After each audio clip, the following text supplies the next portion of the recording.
बिस्मिल्लाहिर्रहमानिर्रहीम। अस्सलाम वालेकुम अज़ीज़ तलबा व तालिबात, इक़्तिबास की तशरीह लेकर आपकी खिदमत में हाजिर हैं। क्लास 9th की इक़्तिबास की तशरीह आज हम लोग शुरू करने लगे हैं।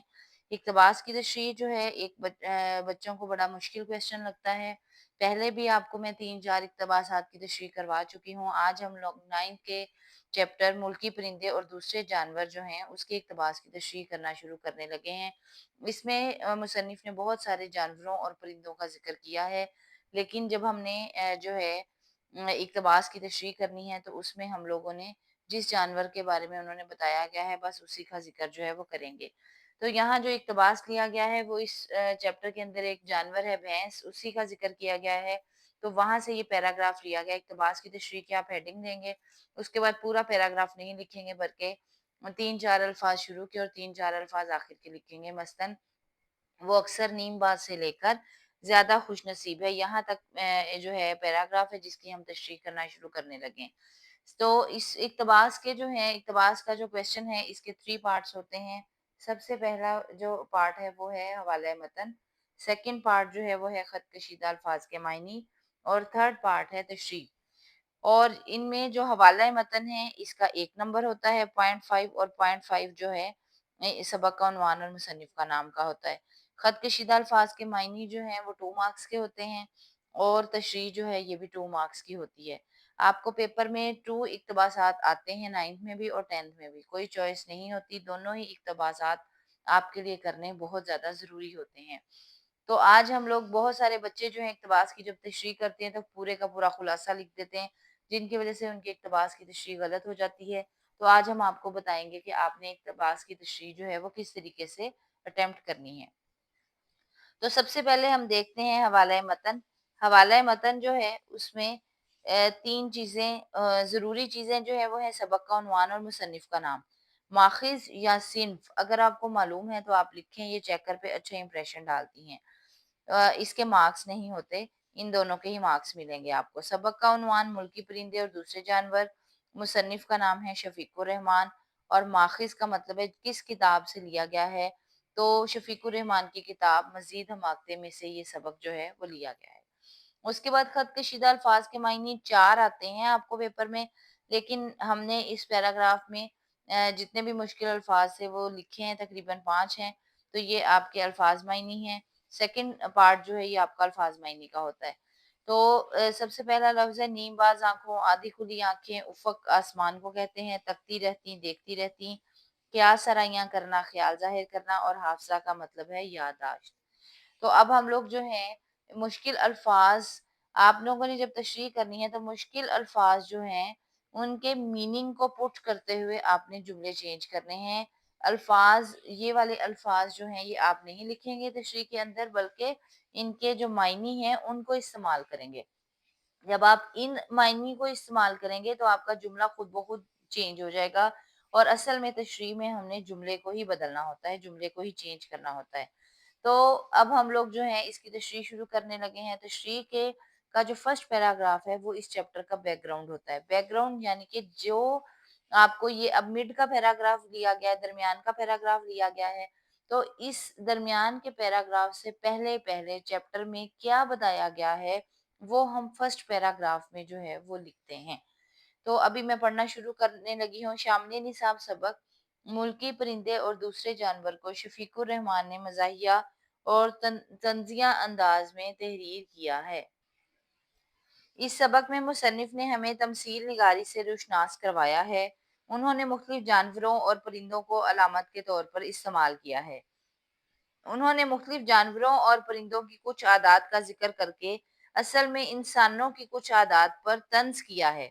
इस सबक में उन्होंने कौवे, बुलबुल, भैंस, उल्लू और बुलबुल जैसे जानवरों और परिंदों को अलामत के तौर पर इस्तेमाल करके मज़ाहिया और तंजिया अंदाज अपनाया है और उनके आदात खसाइल को बहुत खूबसूरती से बयान किया है।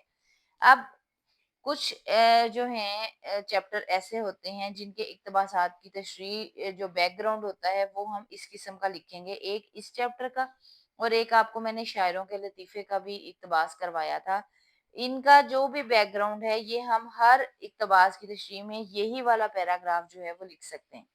کیونکہ یہ ذرا اس میں مختلف واقعات بیان کیے گئے ہیں، تو ہم بیک گراؤنڈ میں مختلف واقعات بیان نہیں کر سکتے، تو ہم اوور آل جو ہوگا اس چیپٹر میں بتایا گیا اس کے بارے میں ہم لکھیں گے۔ تو اس چیپٹر میں ملکی پرندے اور دوسرے جانور اور شاعروں کے لطیفے کا جو فرسٹ پیراگراف ہے، وہ آپ اقتباس کی تشریح کا پیراگراف کہیں سے بھی آ جائے، ان کے اندر یہی والا بیک گراؤنڈ جو ہے وہ لکھ سکتے ہیں۔ اب آپ لوگوں کو ہم جو ہے پیراگراف شروع کرنے لگے ہیں۔ یہاں پہ ہم نے پورے جانوروں اور پرندوں کے بارے میں بتا دیا۔ اب جو ہمارا پیراگراف ہے، اقتباس ہے، جس کی ہم نے تشریح کرنی ہے، اس میں بھینس کا ذکر ہے۔ تو بھینس کے بارے میں جو ہے وہ آپ ہم لوگ پڑھنے لگے ہیں۔ زیر تشریح اقتباس، کیونکہ ہم نے اوپر بھی پڑھ لیا کہ ایک طنزیہ اور مزاحیہ انداز میں مصنف نے اصل میں انسانوں کی عادات پر اس چیپٹر میں طنز کیا ہے، لیکن ظاہر اس نے جانوروں اور پرندوں کا ذکر کیا ہے۔ زیر تشریح اقتباس میں مصنف نے کوے اور بلبل کے بعد بھینس کا ذکر بہت تفصیل سے کیا ہے۔ وہ لکھتے ہیں کہ بھینس موٹی اور خوش طبع ہوتی ہے، اس لیے انسانوں کے لیے باعث مسرت ہوتی ہے۔ اس کے بچے ننیال اور ددیال دونوں پر جاتے ہیں۔ بھینس اگر ورزش کرتی تو پتلی ہو سکتی تھی، مگر اس کا مشغلہ تو جگالی کرنا اور تالاب میں لیٹے رہنا ہی ہے۔ تالاب میں لیٹے لیٹے وہ اکثر آدھ کھلی آنکھوں سے آسمان کو تکتی رہتی ہے۔ اب آدھ کھلی آنکھیں ہم نے جو ہے افق کو تکتی رہنا والا جو ہے، اس میں نیم باز آنکھوں کی جگہ آدھ کھلی آنکھیں، افق کی جگہ آسمان لفظ جو ہے وہ لکھا ہے اور جملہ چینج کیا ہے۔ ایسا محسوس ہوتا ہے جیسے وہ کچھ سوچ رہی ہے۔ کیا سرائیاں کی جگہ ہم نے سوچ کا لفظ استعمال کیا ہے۔ کچھ لوگ اندازے لگاتے ہیں اور کچھ لوگ خیال ظاہر کرتے ہیں کہ آخر بھینس لیٹے لیٹے کیا سوچتی رہتی ہے۔ مصنف کہتے ہیں کہ اصل میں اسی بات کا تو رونا ہے۔ بھینس اگر کچھ سوچ سکتی تو رونا کس بات کا تھا؟ بھینس کچھ سوچتی ہی تو نہیں ہے، وہ صرف ظاہر کرتی ہے کہ وہ سوچ رہی ہے، مگر بھینس کچھ بھی نہیں سوچتی۔ لوگوں کے اندازے بالکل غلط ہوتے ہیں۔ بھینس کی بہت سی خوبیاں اور خامیاں ہیں، مگر بھینس کی سب سے بڑی خامی یہ ہے کہ اس کی یادداشت بہت کمزور ہے۔ اس کو بہت جلد باتیں بھول جاتی ہیں، یہاں تک کہ اسے کل کی بات بھی یاد نہیں رہتی۔ اس لحاظ سے وہ انسانوں سے زیادہ خوش نصیب ہے، کیونکہ انسان تو ہمیشہ اپنے ماضی کی باتوں کو یاد کر کے روتا رہتا ہے، جبکہ بھینس کو تو کل کی بات آج یاد نہیں رہتی۔ اسی وجہ سے وہ انسانوں سے زیادہ خوش قسمت اور خوش نصیب ہے۔ بھینس کا ساتھی بھینسا بالکل نکما اور ناکارہ ہے۔ بھینس کے سامنے بین بجائی جائے تو اسے کوئی فائدہ نہیں ہوتا، کیونکہ بھینس کو بین سے کوئی دلچسپی نہیں۔ یہاں ہمارے اقتباس کی تشریح جو ہے یہ ختم ہوتی ہے۔ امید ہے کہ آپ کو اقتباس کی تشریح، اب ہم تقریباً فورتھ پیراگراف جو ہے ایک قسم کا کر چکے ہیں، سمجھ آ گئی ہوگی۔ تو آپ لوگوں نے اس کو بار بار جو ہے مختلف پیراگراف کی جب آپ پریکٹس کریں گے تو انشاءاللہ آپ کو بہت اچھی تشریح جو ہے وہ کرنا جو ہے وہ آ جائے گی، اور آپ کا یہ پیپر میں کویسچن جو ہے وہ بہت اچھے طریقے سے اٹیمپٹ ہوگا، اور انشاءاللہ